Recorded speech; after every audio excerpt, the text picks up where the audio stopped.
Assalamualaikum warahmatullahi wabarakatuh. Halo semuanya, perkenalkan saya Anggun Dwi Pertiwi dengan NIM 24041310113.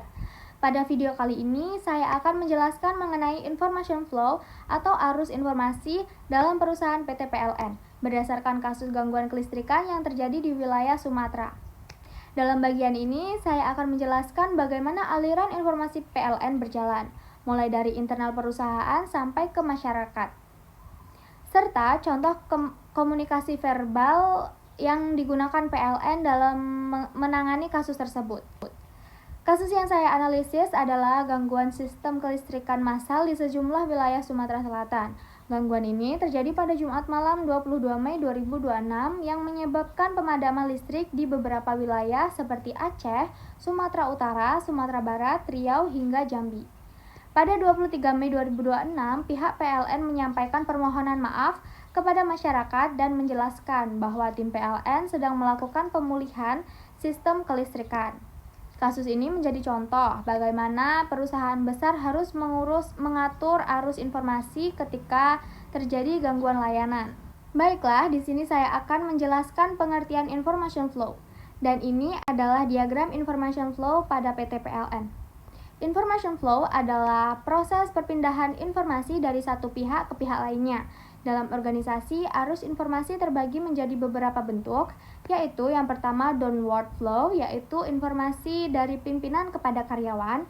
Yang kedua upward flow, yaitu informasi dari masyarakat atau karyawan menuju manajemen.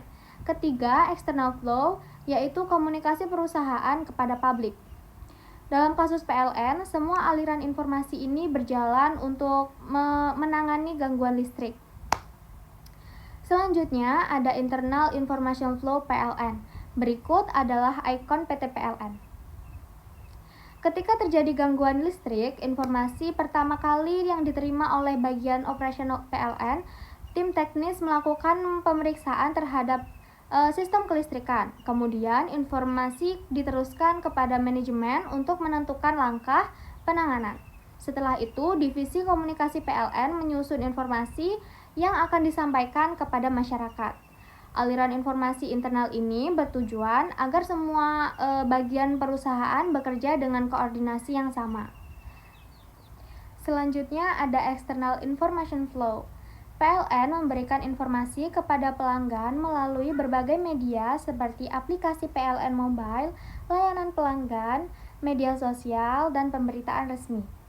Masyarakat juga memberikan informasi kepada PLN melalui laporan gangguan dan keluhan.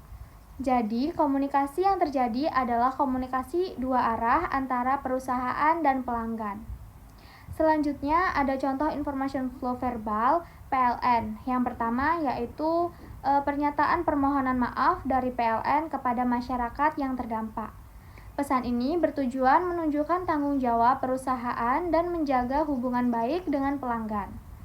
Pernyataan permohonan maaf ini juga sudah diberitakan oleh media saat kasus terjadi. Kedua, penjelasan penyebab gangguan. PLN menjelaskan bahwa gangguan terjadi pada sistem kelistrikan sehingga menyebabkan pemadaman di beberapa wilayah. Informasi ini termasuk komunikasi transparansi agar masyarakat memahami kondisi yang terjadi. Ketiga, informasi proses pemulihan. Pesan ini memberikan kepastian kepada pelanggan bahwa perusahaan sedang mengambil tindakan. Yang keempat adalah pembaruan kondisi listrik. PLN memberikan perkembangan terbaru agar masyarakat mengetahui apakah layanan sudah kembali normal atau masih dalam proses perbaikan. Dan yang kelima adalah layanan pengaduan pelanggan. Masyarakat dapat menyampaikan laporan gangguan, lalu PLN memberikan informasi dan bantuan. Hal ini menunjukkan adanya arus informasi dua arah. Kesimpulannya, kasus gangguan listrik PLN menunjukkan bahwa information flow memiliki peran penting dalam perencanaan komunikasi. Arus informasi yang baik membantu perusahaan menyampaikan pesan secara cepat, mengurangi kepanikan masyarakat, dan menjaga hubungan antar perusahaan dengan pelanggan. Melalui komunikasi internal dan eksternal, PLN dapat mengelola krisis dan mempertahankan kepercayaan publik. Mungkin hanya ini yang dapat saya sampaikan, kurang lebihnya saya mohon maaf. Wassalamualaikum warahmatullahi wabarakatuh.